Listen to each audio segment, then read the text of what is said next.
Paul, le persécuteur, était un homme avec une volonté très forte. La force qui conduisait cet homme était impressionnante. Il faisait preuve d'une force, d'une dynamique parmi les hommes. Et ce que Saül de Tarse avait déterminé, personne ne pouvait le différer, sauf Dieu. C'était un homme de cette nature-là. Mais que dit Paul de lui-même et qu'est-ce que Paul a dû apprendre tout au long de sa vie? Cette réalité, je ne peux rien faire de moi-même. Il est parvenu au stade, à la merveilleuse hauteur de la réalisation spirituelle où il a pu dire « Je ne me glorifierai même pas sinon de mes infirmités » 2 Corinthiens 12, 5. Je me glorifierai donc bien plus volontiers de mes faiblesses afin que la puissance de Christ repose sur moi 2 Corinthiens 12, 9. C'est parvenir très haut. C'était l'une des leçons de sa vie. Malgré toute la force de volonté qui le caractérisait et ses capacités intellectuelles, rien n'avait été accompli de cette manière et par ces moyens. Ce devait être quelque chose qui le saisissait, qui était sur lui. Il se mouvait dans la puissante sphère d'une autre énergie qu'il appelait la puissance de Christ, et non sa propre force, sa propre volonté, ses forces propres. Car il parlait de lui-même comme étant incapable, intégralement insuffisant pour ces choses. Qui est suffisant, disait-il. Et il répondait, notre capacité au contraire vient de Dieu. Il nous a aussi rendus capables d'être ministres d'une nouvelle alliance. 2 Corinthiens 3, 5, 6. La réelle efficacité de la vie de cet homme n'est d'aucune manière négative, car elle venait du ciel. Ce n'était pas parce que Paul était un homme puissant, avec une forte volonté, qu'il pouvait aller de l'avant. Non, non, ce n'est pas le cas. Il soumettait tout à une seule chose qui résumait par cette expression, par la puissance qui agit en nous. Éphésiens 3, 20. Ici, c'est une autre énergie qui est responsable de tout. Il y avait certainement eu dans la vie de Paul, comme aussi sans aucun doute dans la vie du Seigneur Jésus, des moments où il n'avait pas pu aller de l'avant, des temps de lassitude, sous la sentence de mort. Mais combien de fois ce serviteur de Dieu s'est levé pour aller de l'avant, alors que c'était humainement impossible? L'énergie doit être l'énergie de Dieu, et non pas la force motrice de l'homme. Une fois de plus, l'impact de ses vies et de toutes ses activités, c'était l'impact du ciel, l'écho du ciel, l'écho du céleste.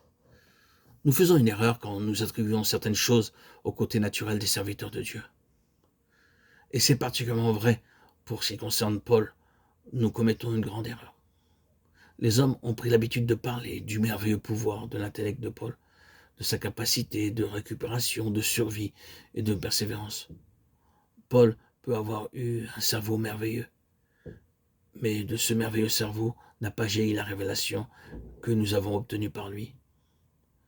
Le Seigneur a eu un bon canal et un vase utile, mais la connaissance, la révélation ne s'est trouvée en lui que quand le Seigneur l'a mis en lui. Cela signifie donc que tout procédé du ciel, tout ce dessein, sa réalisation, son impact, son efficacité ont pour origine cette ressource incorruptible, ce plus d'énergie qui se déverse.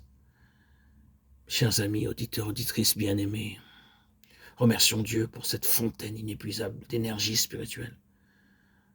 Oui, mes chers amis, nous en sommes tous témoins, nous qui sommes appelés enfants de Dieu, qui avons reçu l'Esprit Saint. C'est une très grande réalité. Vous et moi, nous avons besoin d'apprendre à connaître tout ce que nous avons dans les ressources de Christ pour faire et pour accomplir son œuvre en communion avec l'Esprit que nous avons reçu. Cet Esprit qui nous revigore, nous régénère. Cet Esprit qui fait de nous des témoins de Christ. Amen, alléluia. Pour ma part, je me souviens, 6 ans en arrière, le 26 septembre 2019, où ma vie a été transfigurée, où j'ai reçu le baptême par immersion au lac de ma ville natale, et j'en suis sorti tout à fait différent. Et cet esprit aujourd'hui m'accompagne quotidiennement, me pousse à faire des vidéos, des audios, plus de 100 000 à ce jour, en prenant en compte ma chaîne historique, Yeshua, Jésus-Christ, le roi Messie, Melech HaMashiach. Quelle merveille! En prenant en compte les vidéos audio sur TikTok, Instagram, Facebook. C'est colossal. Et pourquoi? Je n'ai jamais été épuisé, ni fatigué, ni éprouvé par l'épuisement. Pourquoi? Pourquoi? L'Esprit Saint m'accompagne. Il m'a fait témoin et me donne l'énergie. Ce n'est pas mes propres forces, ce n'est pas ma volonté, ce n'est pas mon désir qui est toujours là, qui est là bien sûr, de témoigner, mais c'est les forces que l'Esprit me donne qui me poussent à faire autant d'audio, autant de vidéos pour annoncer la bonne nouvelle. Une seule oreille tendue, une seule personne à l'écoute suffira pour que je puisse avoir accompli l'œuvre que Dieu attend de chacun d'entre nous. Aujourd'hui, il n'y a plus besoin de courir dans la rue, chanter avec un micro sur les places, taper aux portes. Grâce aux réseaux sociaux, on tape à toutes les portes, à celui qui veut entendre, bien sûr. Au lieu d'atteindre une personne, on en atteint 10 000, 11 000, 20 000, quelques personnes de passage, qu'importe. Et leur a entendu le message. Peut-être plus tard, le nom du Seigneur Jésus aura un impact sur elle. Notre but, pour chacun d'entre nous, frères et sœurs en Christ, c'est de témoigner. Si ça ne vous intéresse pas les réseaux sociaux, faites-le d'autres manières. Il y a tellement de manières pour témoigner de Christ dans votre comportement, dans votre attitude, dans votre famille, dans votre entourage, dans votre voisinage. Vous irradiez Christ et vous témoignez de la présence de Christ dans votre vie. Une des clés fondamentales, c'est laquelle j'y tiens fortement, c'est de rester en communion avec l'Esprit Saint et de lire quotidiennement la Bible. C'est la base.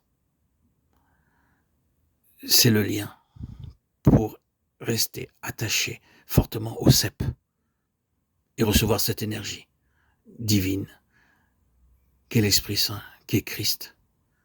Être impacté par le Seigneur de manière puissante. Je n'ai jamais trouvé plus fort et plus grand, plus merveilleux que de vivre en présence de cet Esprit Saint qui nous donne une volonté forte et qui nous donne les forces nécessaires, qui met en évidence la présence de Christ en nous et qui témoigne parce que ce que nous vivons quotidiennement dans nos vies, qui témoigne que Christ est vivant. Ce n'est pas un personnage historique, simplement, qui est passé à une période de l'histoire.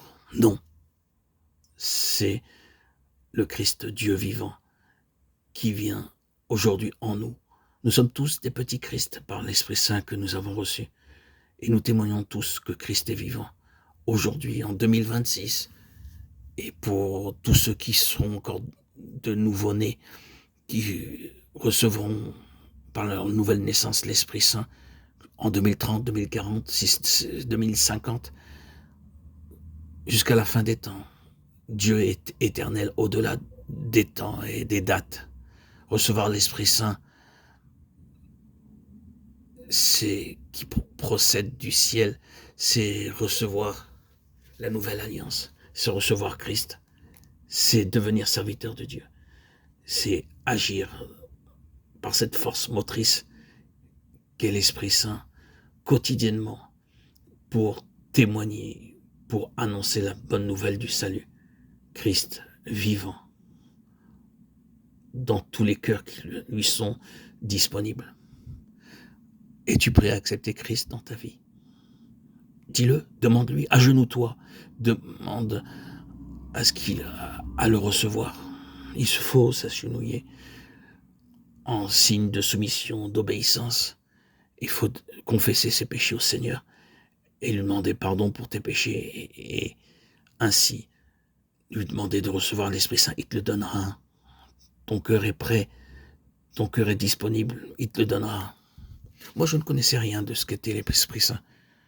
Je ne m'attendais à rien de particulier lorsque je me suis trempé au baptême.